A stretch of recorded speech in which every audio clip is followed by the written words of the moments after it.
Hey! This is JJ and Alex. I made a name for myself. I told you I won't be denied. As you wrap up your day, it's time to get your fix of the teams you live for and the sports you love. This is JJ and Alex on 97.5, the KSL Sports Zone.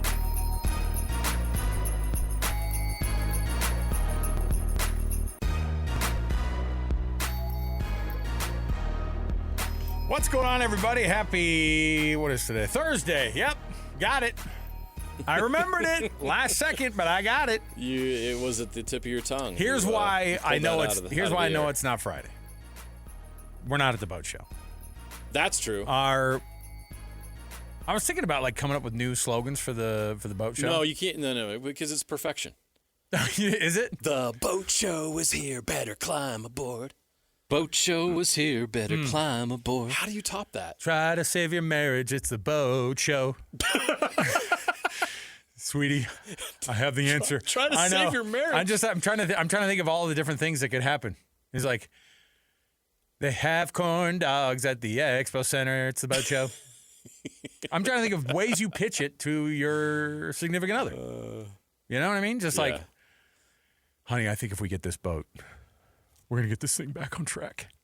I don't know why I went right there. How many people have fixed their marriage? No. It's the other way around. Buying a boat. No, it's the other way around. Hey, honey, don't kill me. I bought a boat this weekend. That's really what's going on. Man. And it's like that. Have you seen that Saturday Night Live Lexus commercial where he goes, "What? It was only $49.99 due at signing, and I got a good APR, 0% APR." She's like, "You think that this Lexus is $4,500?" He's like, "What, is it not?" That's basically, you go to the boat show, man. I'm telling you, you could. Here's the thing. I've tried to be water guy too. I use other people's boats. I wait to get invited. If someone with a boat invites me to go, Amazing. I'll absolutely go and have a great time. Yes, I'm there. I don't want to be the guy that owns the boat, has to take care of the boat, has to drive the boat around, has to park the boat, has to dock the boat. Don't forget about storing it. Oh, that too. Yeah, but I will say this, though. Massive deals if you're going to do it. And listen, this is coming from a guy. My brother is the vice president of a boat manufacturing company. Yeah. So, and he'll be here. He's from out of state. He'll be at this show, man. So this is when I get to see my brother every year. And there's a lot of you listening right now that's your thing, and you may be in the market. So we'd love to see you on his are fishing boats, though. So that's the part where I also love that. So, all right. Hey, JJ, we got short time today. We got ourselves a Mammoth final game of the East Coast Road Swing. They're playing the Carolina Hurricanes, who are going to be wearing the Boston Whaler unis tonight. The whites, blue, and greens that you've Why are they come allowed to love. to wear the whale? Because technically it is the old franchise, right? Yes, but I always hate that. I don't even like the Avalanche wearing the Nordiques. Hold on. You stole a franchise from a community. I thought you were doing like a moral thing, like because Took their history. Those are majestic animals. Like it was yours. Those are majestic animals. We can't whale in 2026. Oh, I'm not. No, I know. I'm not That's that why I thought guy. you were that guy.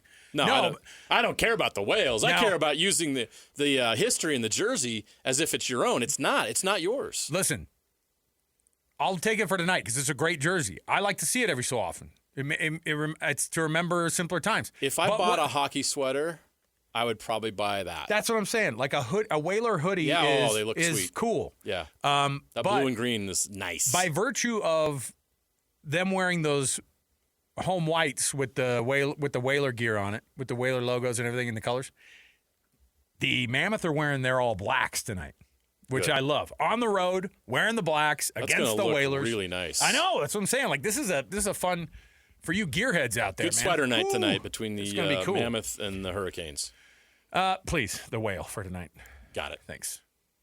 Listen, but we got to get to this 1 hour together. We're gonna make this thing happen. Let's hit the cut. Let's get Alex Napolis on the button pushing over there as he is every day, and we're gonna get going here. We've got lots to do. He's trying to keep us on track. We're already way off of it. Let's do it though. That's the way we like to do it. It's the cut. Top of the program. It's time for the biggest story of the day. This is what made the cut with JJ and Alex on 97.5, the KSL Sports Zone. Hot and cold, also brought to you this hour by the good folks at Croft Fireplaces. And here's the deal. You go to their website, you check it out, you can upgrade with a free basic installation on qualifying purchases. Get that fireplace hooked up, and you're going to love it. Croft Fireplace, appreciate them coming on board. Let me just say something here, because a lot of teams, things are starting to settle.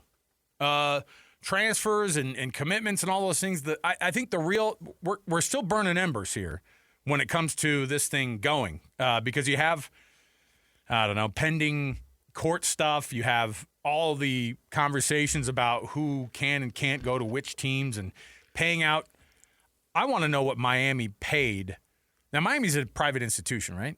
Yes, it's a private school. And I think Duke is too, right? Oh, yeah. So they wouldn't have to disclose anything.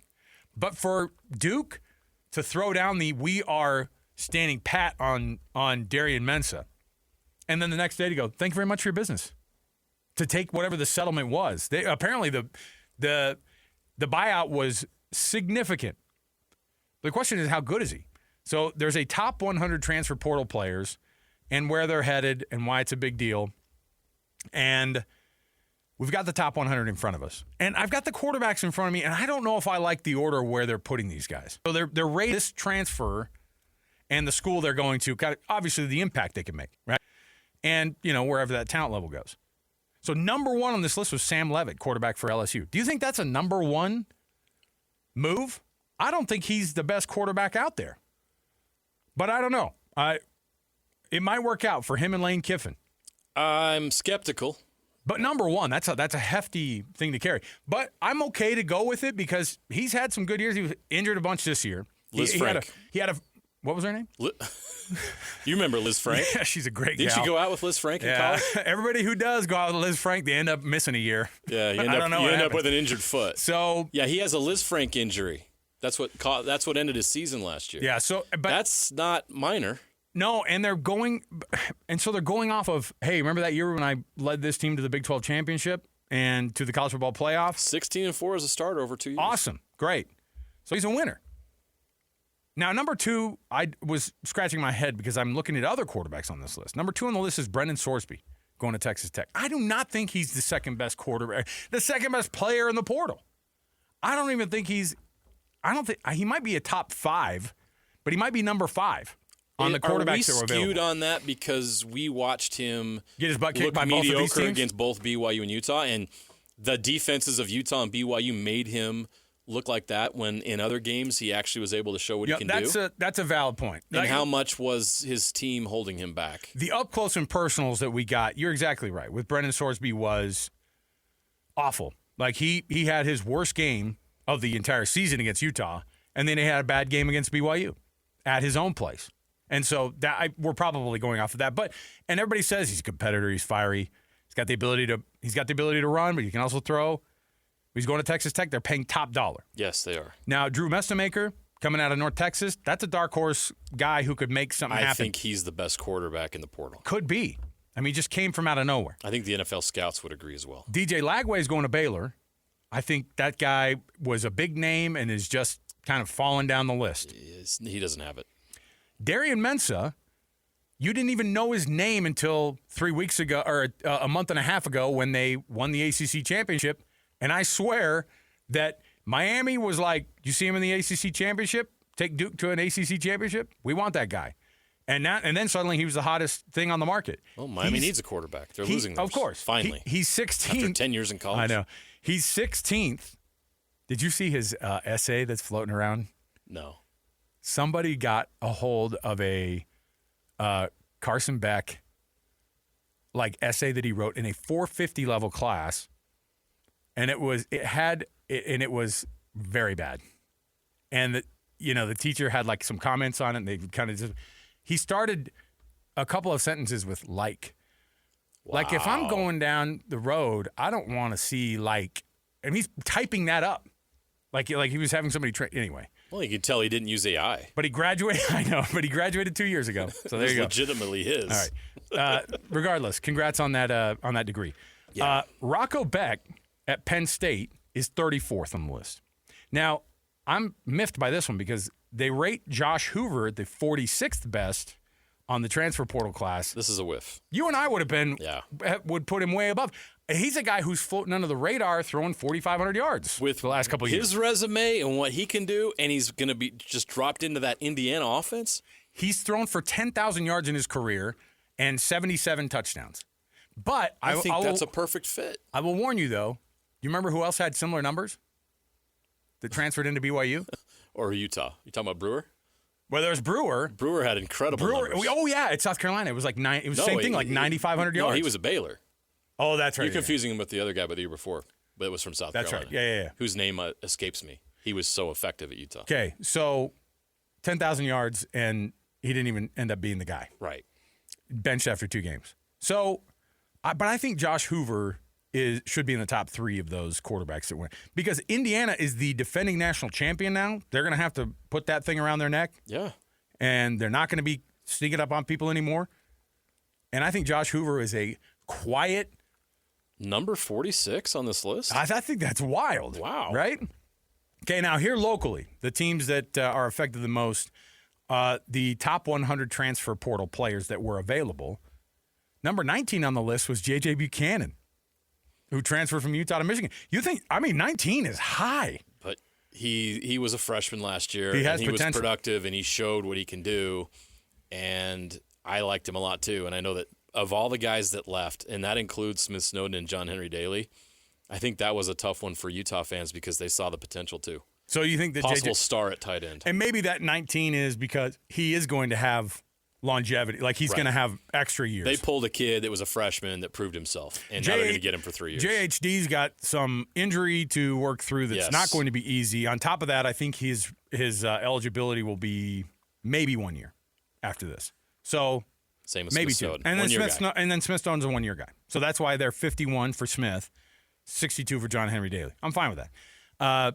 Kate Uluave, who came out of Cal and transferred to BYU, high on the list of linebackers that were in the transfer portal. I think that was a big pickup for them.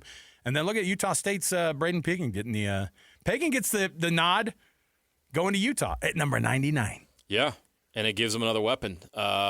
Is he kind of a slot dude? Or can he be a number 1? No, he's an out. Wide receiver he can go get you a deep. He can go. Get he's a 50-50. Yeah, he'll be that guy. Okay. Yeah, he put up big numbers at Utah State. I just wondered what his. Is he? He's not. I mean, immediately you're going to think, can he fill the role by Ryan Davis? No, he's a number 1 guy. He's not a slot guy. I mean, he can play the slot, I'm sure, but he can play the outside too. This is a guy that's going to go run downfield and get you a play. So, the reason I think this is fascinating is because the facelift that all these teams are getting, because you're getting a lot of work done.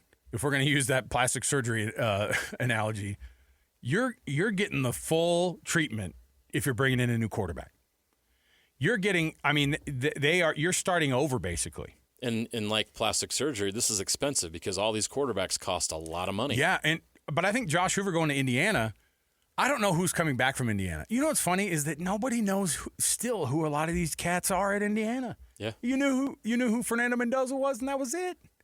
But I don't know who else is coming back because they got made fun of for having all these guys who are in their 5th and 6th years. Old. So yeah, Cignetti's going to have to go out there and reload. So if they have what it takes, you're doing the full facelift there. I mean, very literally, Penn State is transforming the entire program with how many people they are bringing in. Is Rocco Becht Big Ten ready? That's another guy that I think we've seen do really, really well and underperform massively in big games. So maybe, but that could make a difference. You could go to a team where maybe your offensive line's a lot better. I don't know, because it's going to be the same offensive line who followed him to Penn State. I think the team that wins out the most on this, because LSU got Jordan Seaton, the big 5-star tackle out of Colorado. Yeah. That's always hard to know if those guys really are that good or not. You know, until they actually start logging some time and going through this thing. LSU kill it in the transfer portal last year? How'd that go? Oh, boy. Fire your coach. How many games in was Brian Kelly? It was week 4? Week 5? The first third of the season, wasn't it? Yeah. It was early. But he was out. What's funny is that feels like it was 2 years ago. It feels like it was right? 2 seasons ago that he got let go. It was October 26th. That's so how. It was further than I thought. 5 or 6 games in. Yeah. It was after getting blown out by Texas A&M at home. Yeah, but I'm telling you, LSU getting Sam Leavitt, getting the best offensive lineman out there, that's big. And I think LSU is going to be a real problem. And it's exactly what Greg Sankey needs. A big-name program in the SEC that is back on track again. I think LSU could fill the playoff spot that Ole Miss had this year. For sure, and they would love it so much more. You know, you're going to get Georgia and Alabama, and then you're probably going to get an LSU this year and then a Texas A&M or something like that. Texas A&M will be back. Texas A&M's good. Mike Elko's a great coach. They have a dude at quarterback. Marcel Reed's the real deal. They'll be back. So I look at these lists and I wonder, because I think Michigan is going to be a toss-up from a talent perspective because a lot washed out, and then a lot of guys came in. I mean, some guys came in, but this wasn't a full transplant like the Penn State Michigan's did. been good, not great, since they won the national championship. That first year where they go like 7-6, and this year they were a little bit better, but they weren't elite the last 2 years, obviously not making the playoff. Yeah.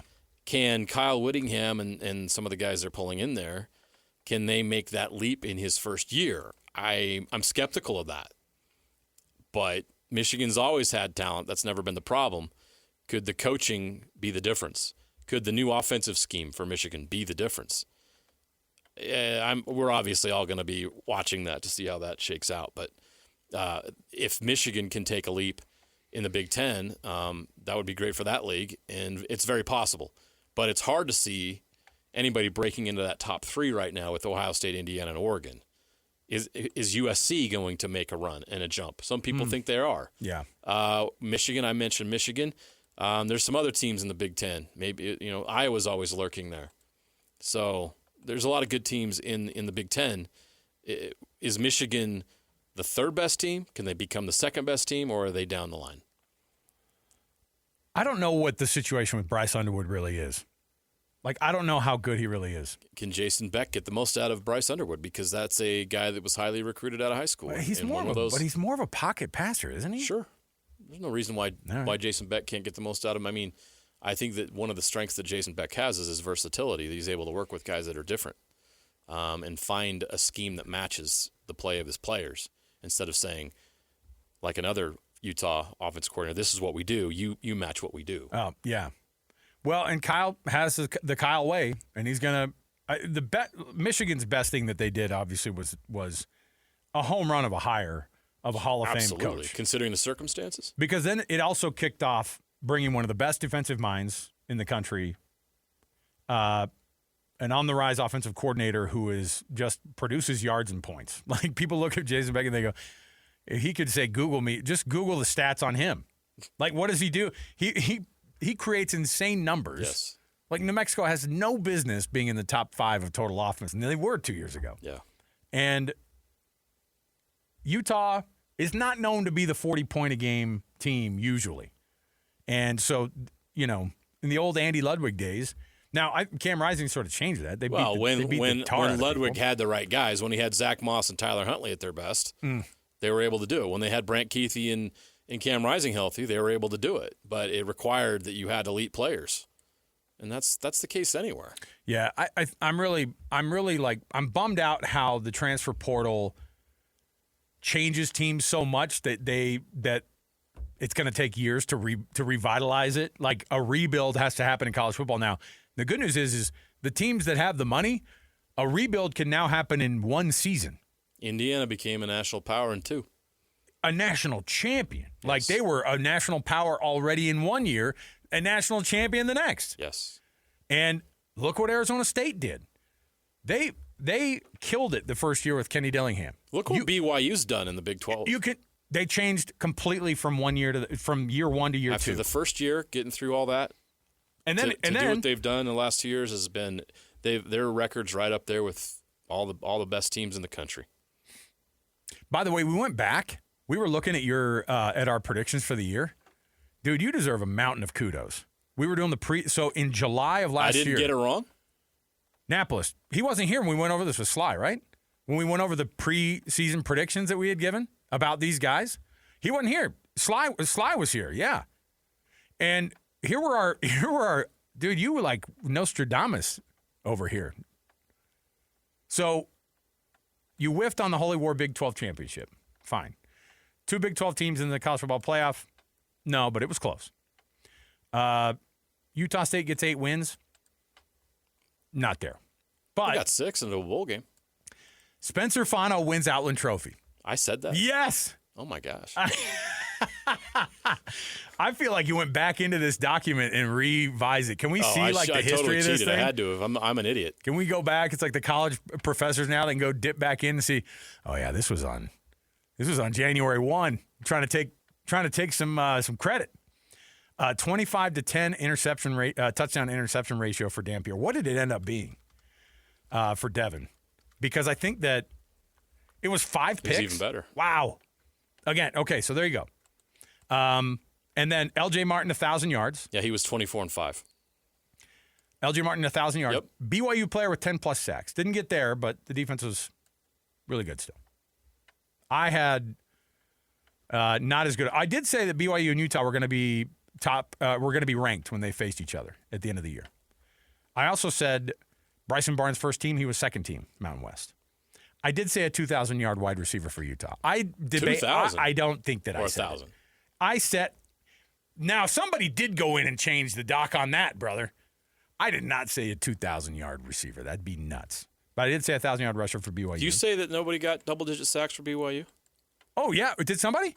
Jack Kelly. He had 10 sacks, or He did. was it just TFLs? 10 sacks.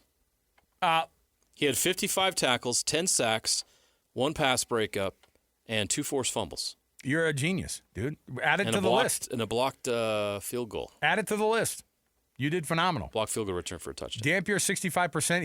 He ended up like 62.5 or something like that, and then got the 1,000-yard wide receiver or 1,000-yard running back for BYU. So we whiffed on some of them. We got a lot of them right. But I think that Spencer Fano winning the Outland Trophy that you threw in there, phenomenal.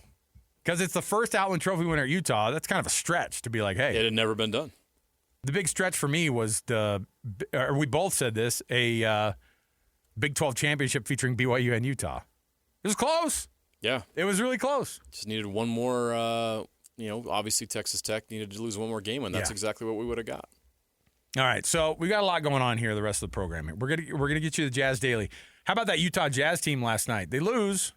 They give up 140. These are things that Will Hardy does not love. It wasn't by 30, but it was still kind of a blowout. Jazz fans, that defense is going to make sure that you don't convey that pick to the Thunder. That's all I'm going to say. So congratulate everybody else. But 7 guys in double figures, JJ, last night. He had 19 points with like 3 or 4 minutes left in the third. I go, oh, he's going to go for 30. Yeah. You know what he did? He started dishing the ball. Mm-hmm. Bryce Sensabaugh ends up leading all How about all Bryce scores. Sensabaugh with another 20-plus point game off the bench? 22, was it 22? 22 off the bench, 24 off the bench. And he's one of the guys who had a plus ratio. He was in the positive on the plus minus. And I was like, I like seeing that. Sorry, 22. I gave him an extra bucket. But he was 4 of 9 from 3. Oh, man. See?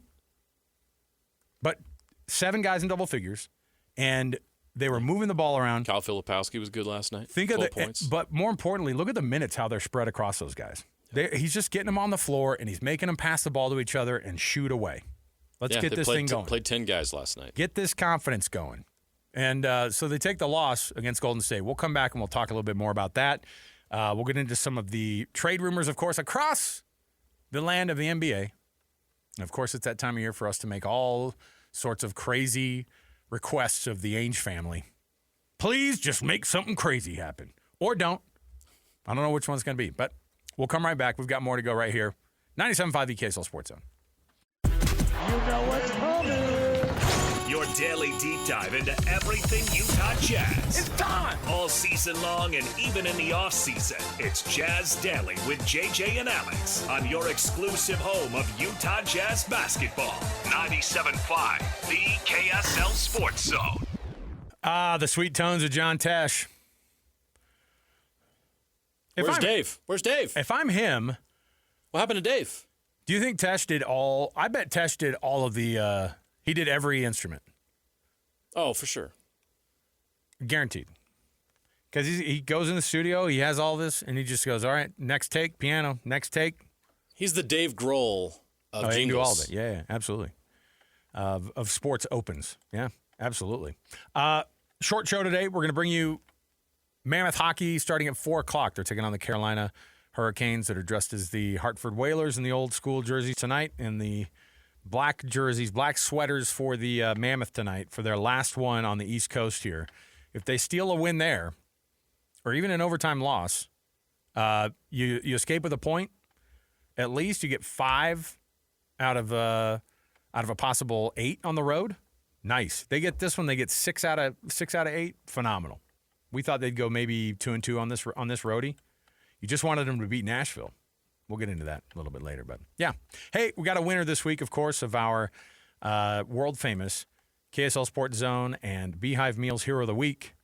It honors the people who are the youth sports volunteers across the state of Utah in any capacity. Somebody who's making that extra effort and that extra volunteerism to make sure that the kids have a great experience in youth sports and they become responsible humans themselves and become great volunteer coaches also for the future. Beehive Meals putting in $250 to the winner. It all starts at kslsports.com/contests where you can make that nomination. And this week, the winner is Ashley Jackson. Ashley Jackson, congratulations. Nominated anonymously. You ready for this? Ashley teaches 3rd grade at Loa Elementary. Her husband is the high school basketball coach for our small district. She's created youth basketball programs for kids ages 2nd through 8th grade. That is a lot. She organizes the teams, recruits coaches, sets the schedules. She referees the games for the 2nd to 5th graders. She also cheers for the kids, redirects them, and gives them advice on how to get better at basketball. She does all of this for no pay and no reward, just other than helping the students help build the program. This is an after-hours program lasting 6 to 8 weeks in their community. That is an endeavor, and that is somebody dedicated. So congratulations to Ashley Jackson, the winner of this week's Beehive Meals Hero of the Week, brought to you by KSL Sports. Just go to kslsports.com/contests and nominate somebody today. So congrats. We're going to have her on our social media pages. And then she's going to get $250 from Beehive Meals. Loa Elementary School. Are we on in Loa?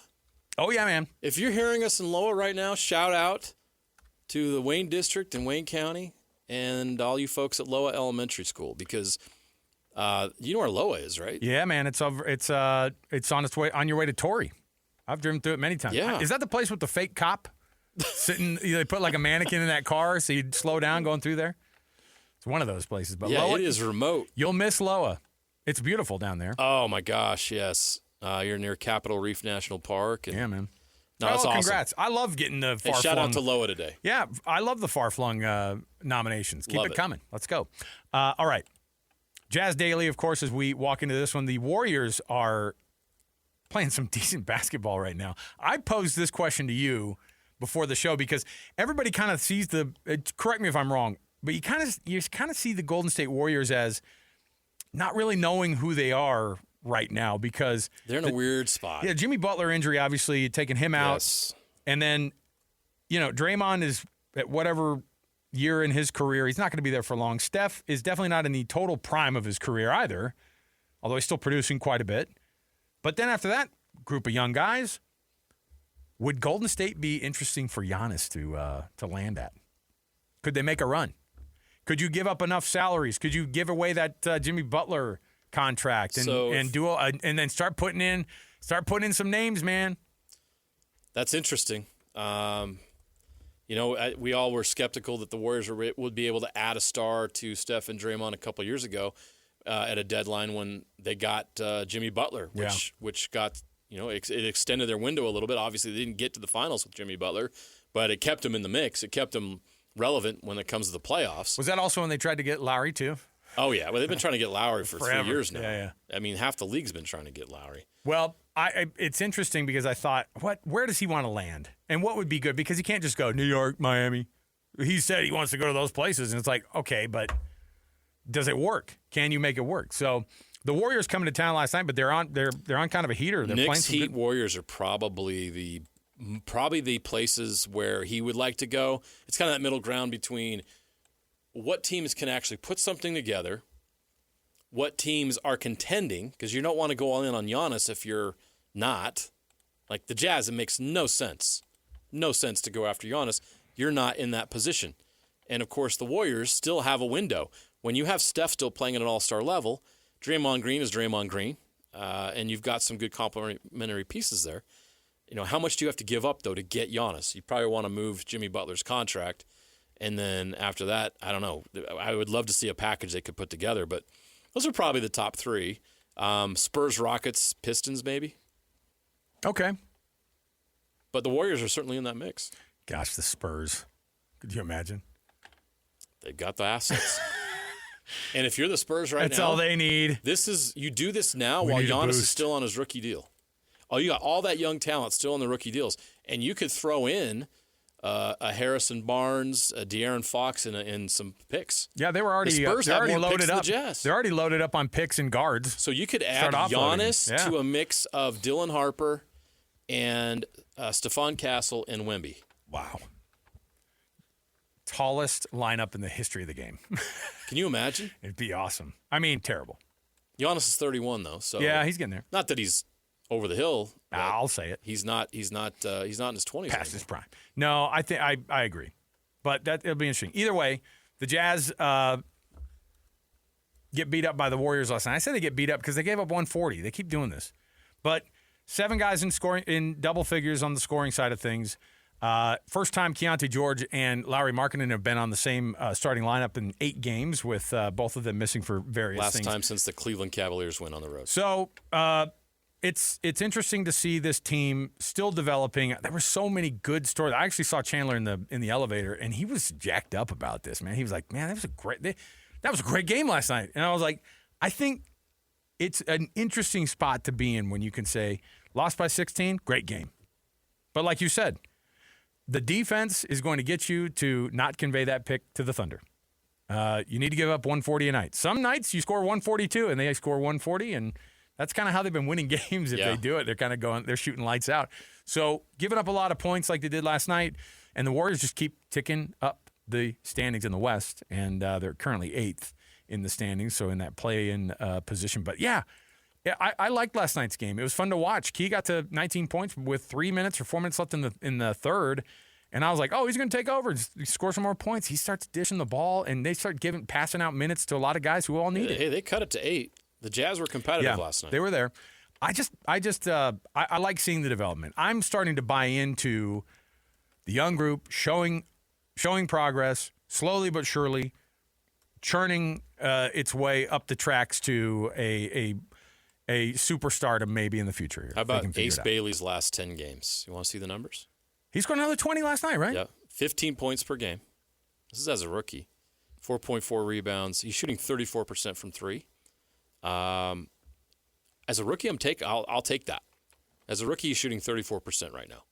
You'll take that because it's going to get better. Yeah. That's going to get better. And ask Keontae George, who was like 33, 34, and then now he's just right there in that third year. Bailey is ahead of the curve. I talked to Will Hardy, and he talked about what they're doing is trying to get Ace to do a lot of the other things because they know he's an offensive juggernaut. He's going to be great offensively. They're working on a lot of other things, and maybe that plus some games he's missed kept him out of the Rising Stars, which, in my opinion, I know this is a great rookie class, and I saw the list of players. How do you not have Ace Bailey in that game? I just love hearing. Have you not seen the dunks? Have you not seen the production? Why do you not put Ace Bailey in that Rising Stars? It's a stars competition. These are the best players. So when you have a Rising Stars, your best young players need to be in that game. It's a joke because he's bad. He's phenomenal. Yeah, I also want. I mean, it's really funny to tune into the broadcast. Like Locke, any chance that he could, mentioned rises up with a dunk. Should be a rising star, by the way. Like he would sneak it in, and I was like, yeah, man. These things are good. Hopefully, he's got a little bit of Karl Malone in him in there, and he plays with a little chip on his shoulder, a little Darren Williams. Guys that, were told that they weren't this and that, and then they go out and prove everybody that they're exactly what they didn't think they were. So I think that Ace Bailey can benefit from this in long term. Well, I think that, dipping back into that conversation you had with Will Hardy and how he's not worried one bit. In fact, he's seeing the progress that he's asked these guys to make, and that's encouraging, where he's seeing them moving forward. Look, the defense stinks. It's the worst in the league. Great, fine. But they're getting there, man. I like it.